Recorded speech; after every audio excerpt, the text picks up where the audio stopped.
আজকে সুপ্রিম কোর্টে আরও একবার রাজ্য সরকারের মুখ পুড়েছে, রাজ্য সরকার ধরা পড়ে গেছে।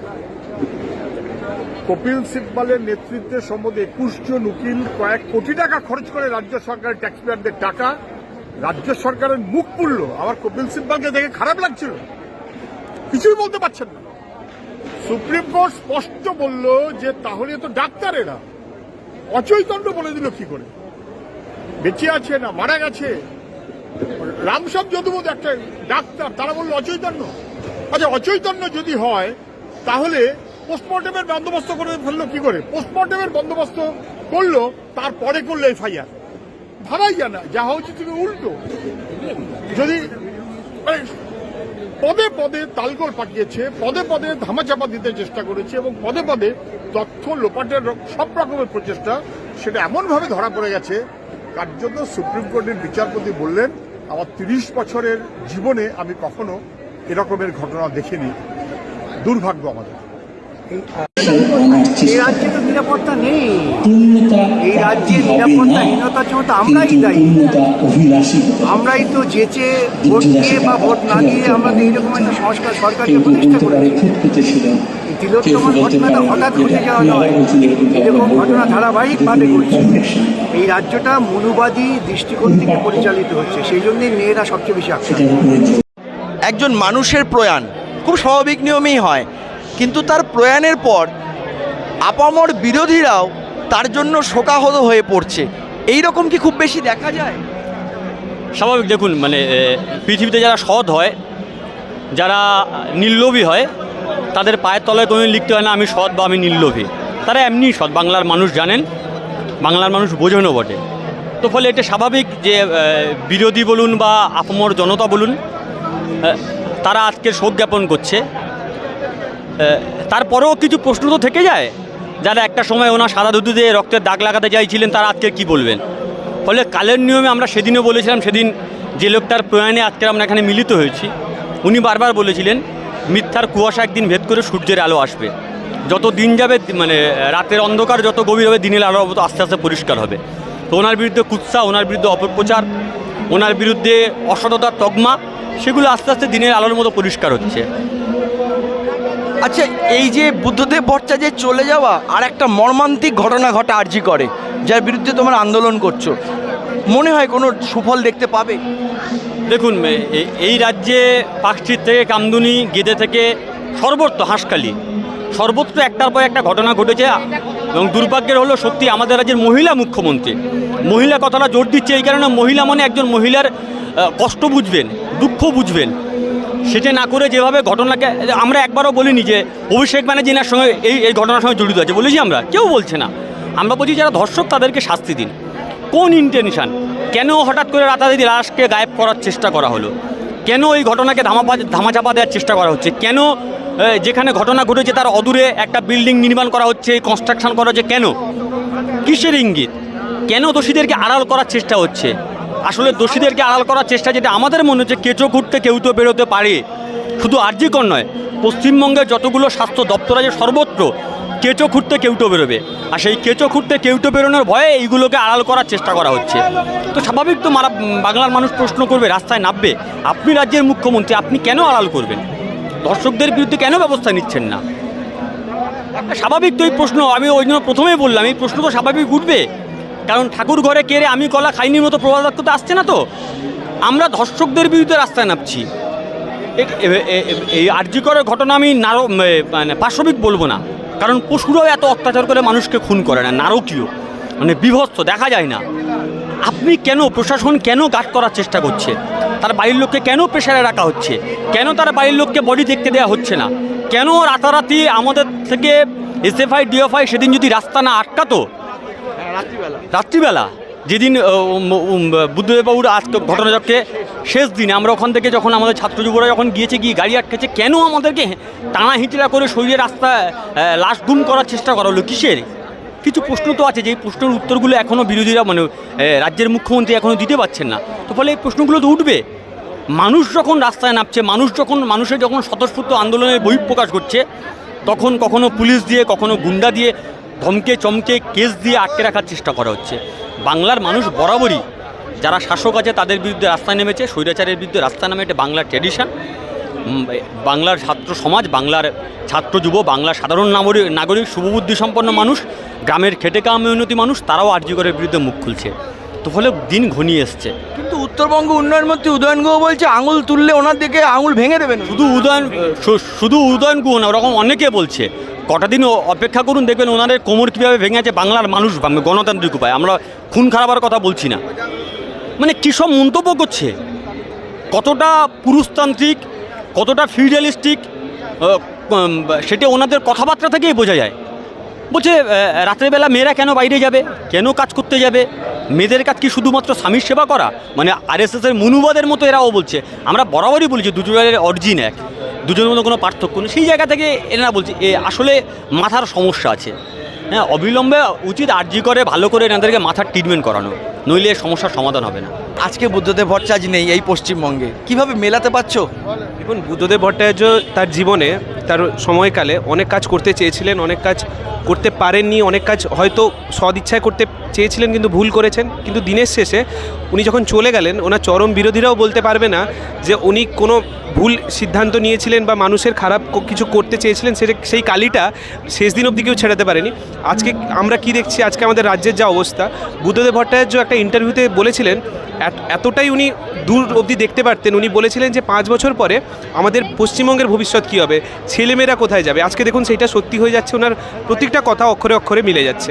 তো আমি আমার গানে একটা লাইন লিখেছিলাম যে রাজার হলো খুব অসুখ, খুঁজছে সবাই রাজার মুখ, রাজার মুকুট রাজার সাজ, পড়ছে কেউ অন্য কেউ আজ। এটাই বলার আজকে। Thank you. বুদ্ধদেব ভট্টাচার্য আর বর্তমান পশ্চিমবঙ্গ কিভাবে দেখছে? গোটা রাজ্যের ছাত্র যুবদের স্বপ্ন সন্ধানী ছিলেন বুদ্ধদেব ভট্টাচার্য। এই বাংলার ছেলেমেয়েরা যাতে সৎ পথে উপার্জন করে মাসের শেষে বাবা মায়ের হাতে কিছু টাকা তুলে দিতে পারে, তার বন্দোবস্তটা করতে চেয়েছিলেন। সেটা আটকে দেওয়া হয়েছিল। তার ফলাফল আজকে গোটা পশ্চিমবাংলার ছাত্র যুবদেরকে ভুগতে হচ্ছে। বেকারত্বের যে অবস্থা, এখন কোনো ভারী শিল্প নেই, এরকম একটা বাংলায় আমাদেরকে এখন চলতে হচ্ছে। কিন্তু এই বাংলাটা হওয়ার কথা ছিল না। বুদ্ধদেব ভট্টাচার্য যে বাংলার স্বপ্ন দেখিয়েছিলেন, সেই বাংলায় কোনো মেয়েকে তার ক্যাম্পাসের ভেতরে নিরাপত্তাহীনতায় ভুগতে হতো না, তাকে ধর্ষণ হয়ে তাকে খুন হওয়ার মতন পরিস্থিতি তৈরি হতো না। আরজি করের ঘটনা স্তম্ভিত করে দিয়েছে গোটা পশ্চিমবাংলার ছাত্র যুব মহিলা সমস্ত অংশের মানুষকে। গোটা রাজ্যের মানুষ তারা রাস্তায় নেমেছে। আমাদের লড়াইটা বিচারের লড়াই, দোষীদের শাস্তির লড়াই, আর একই সাথে সেই বাংলার খোঁজ করবার লড়াই যে বাংলায় এই ঘটনাগুলো ঘটতো না, যে বাংলায় এই ঘটনাগুলো আর ঘটবে না।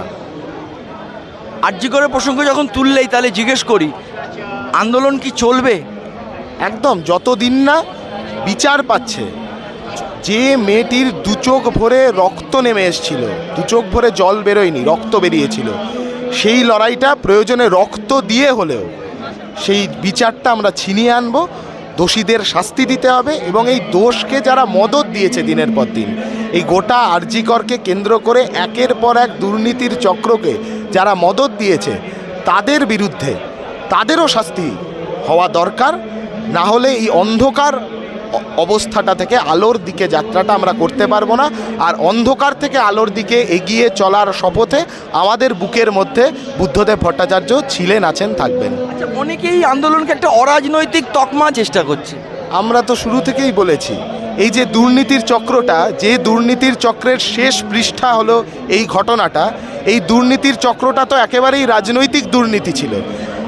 রাজনৈতিক দলের মদতে, সরকারি দলের মদতেই দুর্নীতির চক্র ফাঁদা হয়েছিল আরজি করে। আজকে যে দলটি সরকার পরিচালনা করছে, তার সেই সরকারি দলের ভাইপোর অ্যাকাউন্টে পার্কিং লটের টাকা পর্যন্ত চলে যেত, মেডিকেল ওয়েস্টের টাকা চলে যেত, একের পর এক এই বেড বিক্রি করার টাকা, দালাল চক্রের টাকা ভাইপোর অ্যাকাউন্টে যেত। তো তাহলে ভাইপোর অ্যাকাউন্টের যাতায়াতটা যদি রাজনৈতিক হয়, তাহলে ধর্ষণের বিরুদ্ধে লড়াই, বিচারের জন্য লড়াই, খুন হয়ে গেল একটি বাংলার ছাত্রী, তার বিচারের জন্য লড়াই, সেই লড়াইটাও অবশ্যই রাজনৈতিক লড়াই। সেই রাজনৈতিক লড়াইতেই সমস্ত মানুষ ঐক্যবদ্ধ হয়ে লড়াইটা লড়ছে। যেটাকে অরাজনৈতিক বলে দাগিয়ে দিচ্ছে না, সেটা আসলে ঐক্যবদ্ধ লড়াই।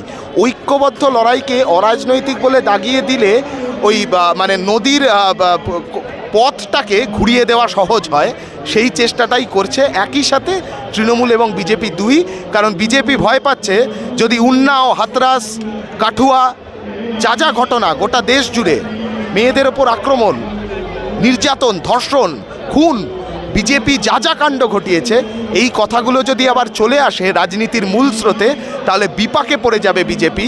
যে বিজেপির নেতা এখন লাফালাফি করছে শ্যামবাজার মোড়ে বসে, সেই বিজেপির নেতাই কদিন আগে অবধি তৃণমূলের নেতা হয়ে ধর্ষকদের আড়াল করত, আর এখন সে শ্যামবাজার মোড়ে বসে ধর্ষণের বিরুদ্ধে লড়াই করবার কথা বলছে। বোঝা যাচ্ছে মূল কথাগুলো থেকে ক্রেডিবিলিটির প্রশ্ন তুলছো তার? অবশ্যই 100 বার, শুধু আমরা নই, গোটা রাজ্যের মানুষ তার ক্রেডিবিলিটির প্রশ্ন তুলছে।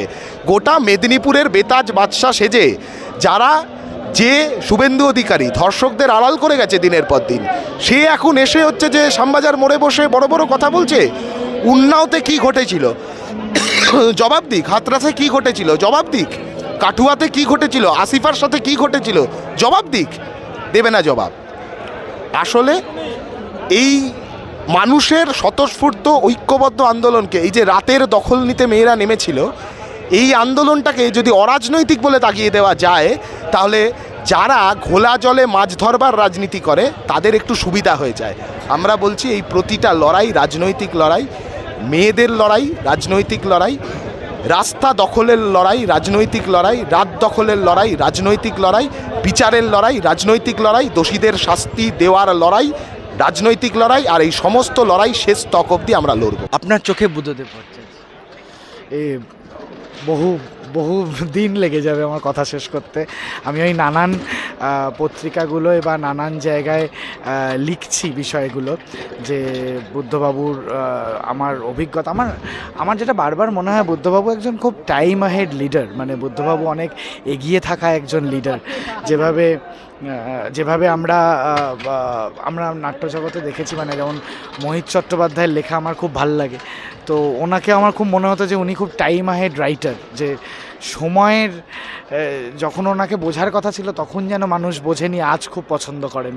সে বুদ্ধবাবুর ক্ষেত্রে আমার খুব ওই রকম মনে হয় যে বুদ্ধবাবু যেন জানতেই পারলেন না ওনাকে এত মানুষ ভালোবাসতেন। এটা বড় কষ্টের, খুব দুঃখের। মানে ওই যে আমার কি বুদ্ধবাবুর রাজনীতির সব জিনিস ভালো লেগেছে না, ভালো লাগেনি, এটা স্বীকার করতে কোনো দ্বিধা নেই, এটা স্বাভাবিক। মানে আমার বাড়িতেও যখন আমার বাবা মা বা আমাদের প্রত্যেকের যা যা বলে, ছোটোবেলা থেকে যা যা বলেছে বা বর্তমানে যা যা বলছে, সব কি আমার পছন্দ হয়? পছন্দ তো হয় না, তো কিছু তো বিরোধ থেকেই যায়, বা আমার মনে হয় যে না বাবা এটা ভুল বললেন বা মা এটা ভুল বললেন, কিন্তু তবু তিনি আমার বাবা, তিনি আমার মা। তো আমার বুদ্ধবাবুর সঙ্গে বাকি অনেক লিডারদের সঙ্গে যেমন খুব ব্যক্তিগত সম্পর্ক আছে বা প্রচুর কথা হয়, আমার বুদ্ধবাবুর সঙ্গে সেইভাবে প্রচুর সখ্যতা বা প্রচুর কথা হয়েছে এরকম নয়।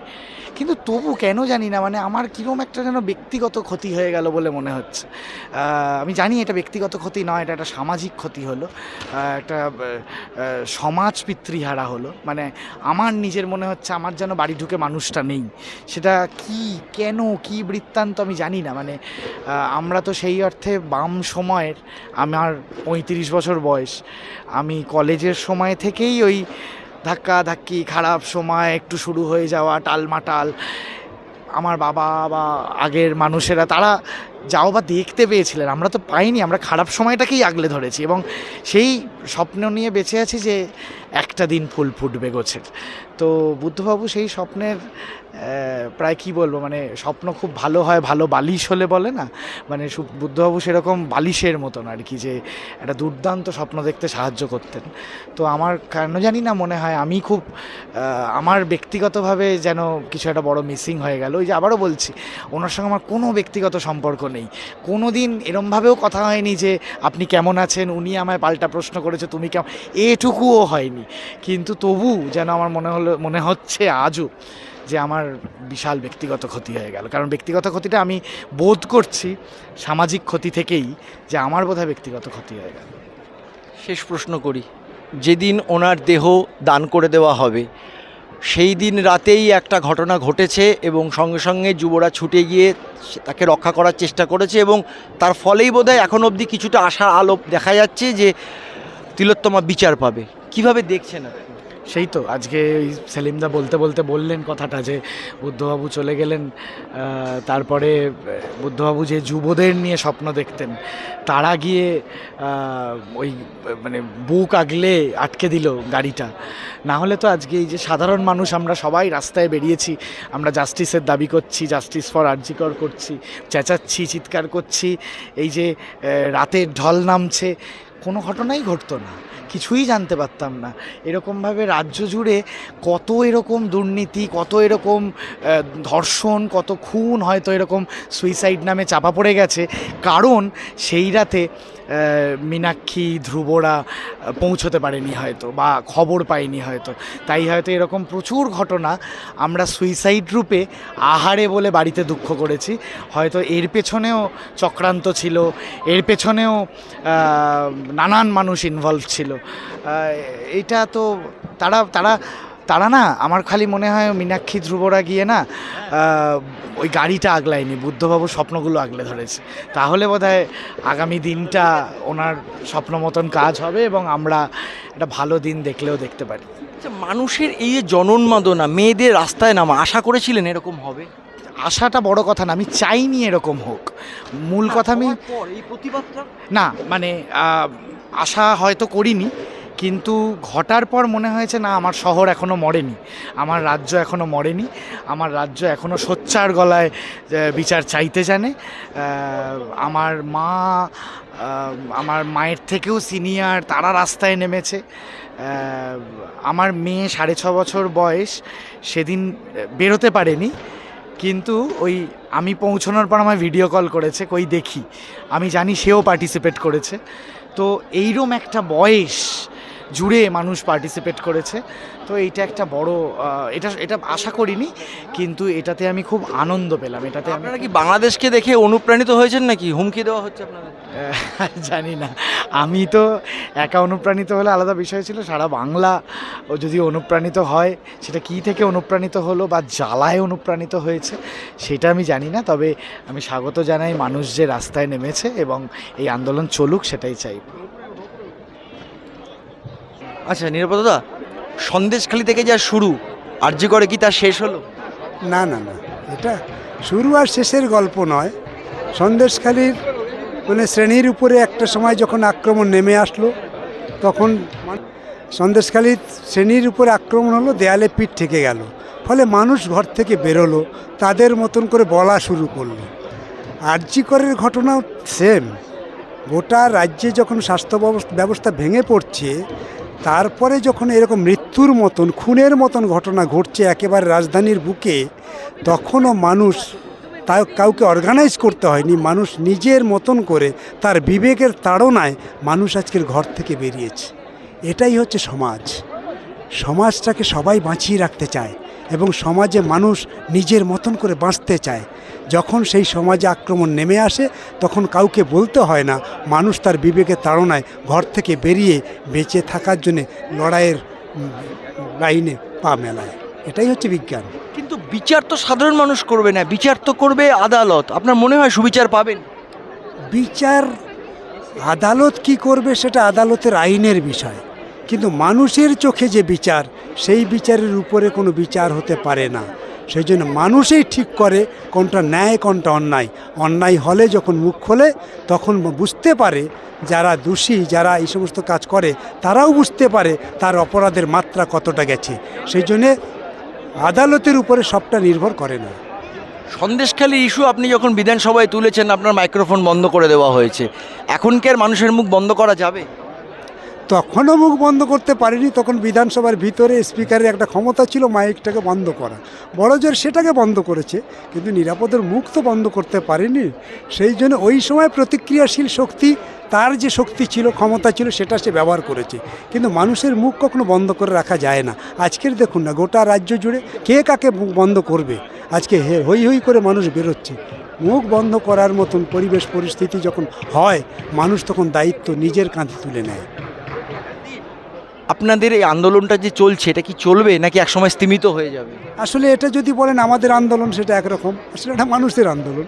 হ্যাঁ, মানুষ এই বুঝেছে যে এত বড় অন্যায় হয়েছে, এই অন্যায়ের বিরুদ্ধে লড়া দরকার, তাই মানুষ ঘর থেকে বেরোচ্ছে। দেখুন না, সিপিএম অর্গানাইজ করছে, কটা জায়গায় সিপিএম অর্গানাইজ করতে হচ্ছে না। তাহলে মানুষই নিজের তাগিদে ঘর থেকে বেরোচ্ছে। সে মানুষ যখন বুঝবে সে তার সঠিক বিচার পেয়েছে, তখন এই আন্দোলন আর আস্তে আস্তে থামবে, অন্যথায় থামবে না। এই আন্দোলনের ফলে আপনাদের যে একটা দাবি শোনা যাচ্ছে, দফায় 1 দাবি 1 মুখ্যমন্ত্রী পদত্যাগ, এটাই কি আপনাদের শেষ দাবি? এটা হতে পারে না। একটা আন্দোলনের স্লোগান উঠে এসেছে, সবাই চাইছে, সবাই যখন চায় তখন আমি উল্টো পথে যেতে পারি না। আমি তো সমাজবদ্ধ জীব, আমি তো সমাজটাকে সুস্থ রাখতে চাই। তাহলে দেশের মানুষ যখন এই সমাজে সুস্থ থাকার জন্য এই স্লোগান তুলছে, তখন আপনি যদি উল্টো পথে চলেন তাহলে তো মানুষের বাইরে চলে যাবেন। সুতরাং মানুষের দাবি নিয়েই আমাদের দাবিটা উঠেছে। মানে আপনারা এই দাবিতে স্টিক করে থাকছেন?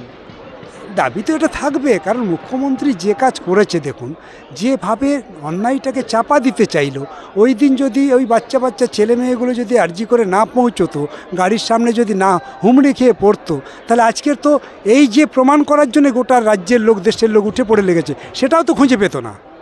তাহলে এই বাচ্চাগুলো ওখানে পৌঁছলো বলে আজকের অন্তত সত্যটা উদ্ঘাটন করার জন্য গোটা রাজ্যের মানুষ নেমেছে। মুখ্যমন্ত্রী সেটাকে আড়াল করার চেষ্টা করছে। তা বারেই আমরা দেখেছি অন্যায়েরকে সাপোর্ট করেছে মুখ্যমন্ত্রী, আর যারা অপরাধ করছে তাদের সঙ্গে থেকে লড়াই করেছেন। এই রকম একটা মুখ্যমন্ত্রীকে কেউ যদি বলে যে পদত্যাগ করা উচিত, আমার তো মনে হয় যে অন্যায় কিছু বলছে না।